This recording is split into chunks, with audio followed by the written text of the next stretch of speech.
I'm glad you're considering the exciting opportunity of selling Lady Miss Lady cosmetics. Please open your starter kits.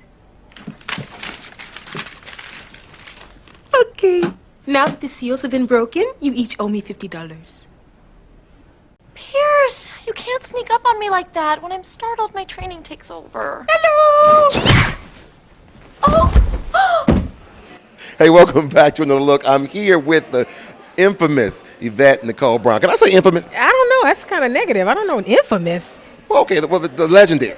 All right, I'll do. Bodacious. Bodacious. Because Fabulous. All right, got it. That's good enough. Yvette's fine. Just Yvette is fine.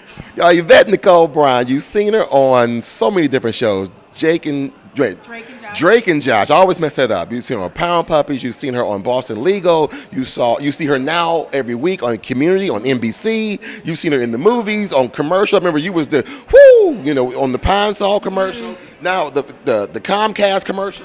Yeah, I've done a lot of commercials. I've been really blessed. Yeah, it's been great. It's been great.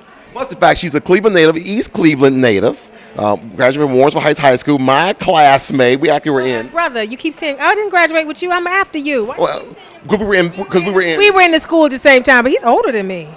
Don't believe that. Yes, he is. All right. That's not a lie. You know that's true. Okay, I'm not gonna go too far back. We've been together most of the day. Yes, we have.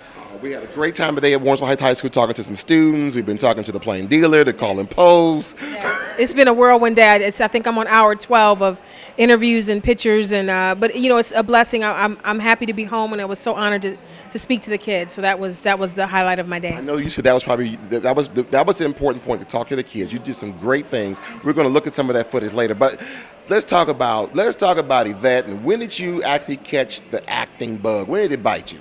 Probably wasn't until 2000. I did a play called His Woman, His Wife, with a David Talbert play, and I toured for 8 months with that out in LA and across the nation, and I just liked the audience response. So when I came back, I got headshots and got a commercial agent and started doing commercials, and it kind of took off from there.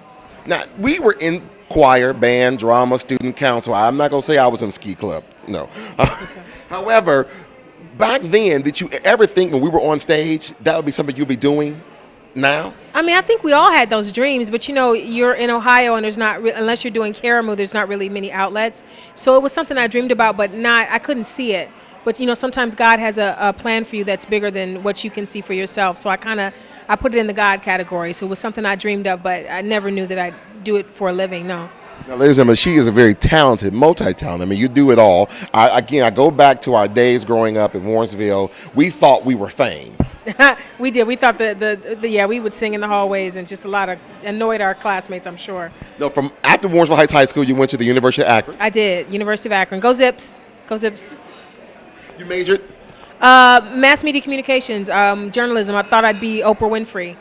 That was the plan. And when I graduated from high school, I thought I'd be a talk show host. So I studied journalism and radio and TV, and I was a radio DJ and all that stuff to get prepared to be a talk show host. So. Now, did you do any major theater or any school theater there? Or? No, I took one elective. I think it was called Experiencing Theater. My teacher was Dr. Spears, Susan Spears, and I loved it. But I didn't see that as a career. It was a dream, but not a career in my mind.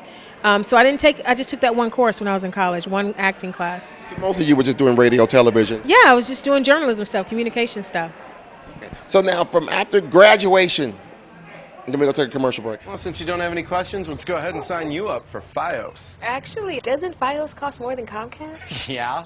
And isn't the Fios HD on-demand library full of silly 2-minute videos like how to fold a towel? I don't know how to fold towels, so... And doesn't Comcast have more HD on-demand movies and TV shows than Fios? Look at you with your fun facts. That's great. I'm going to write down your credit card number here, which I memorized while looking... After graduation, what was the next step? After college, I moved to LA. I think maybe 4 months later, I moved to LA and started temping. I worked at Motown, I worked at MGM, Showtime, and just was making ends meet, as a legal secretary. Now, and you may have I know you met some young people today who had those same kind of visions, aspirations. Well, okay, I want to go to LA. I heard a student say, well, I want to go to LA. I'm going to go and spend 30 days, and I'm going to come back home. When did you think, okay, I've arrived, when you were there? Wow. I think when I was able to pay my bills just with acting money, which is not that long ago, maybe 7 or 8 years ago. So it took a long time for me to feel like I had arrived. I just was you know, when you move to LA, you spend your first 5 years just trying to survive because it's so expensive there. So my first 5 years was just learning my way around the city, you know, getting a job, saving money, that kind of stuff. So arriving didn't happen for many years. And that's when you were still eating the ramen noodles. Yeah, I was eating ramen noodles for a few years out there, for real, for real, for real. And what did you do at Motown? I worked for Michael Bivins. I was his assistant. Now, y'all, I'm telling you, she sings. I'm not going to ask her to sing today. To keep us undefeated. We're the only family trying to make things right. Inside, we're gonna have some fun. Hey, we'll be right back with more of Yvette Nicole Brown right after this. We have to find the saloon. Every building is a saloon. We gotta go! Get the tarnation back here, you city slicking sons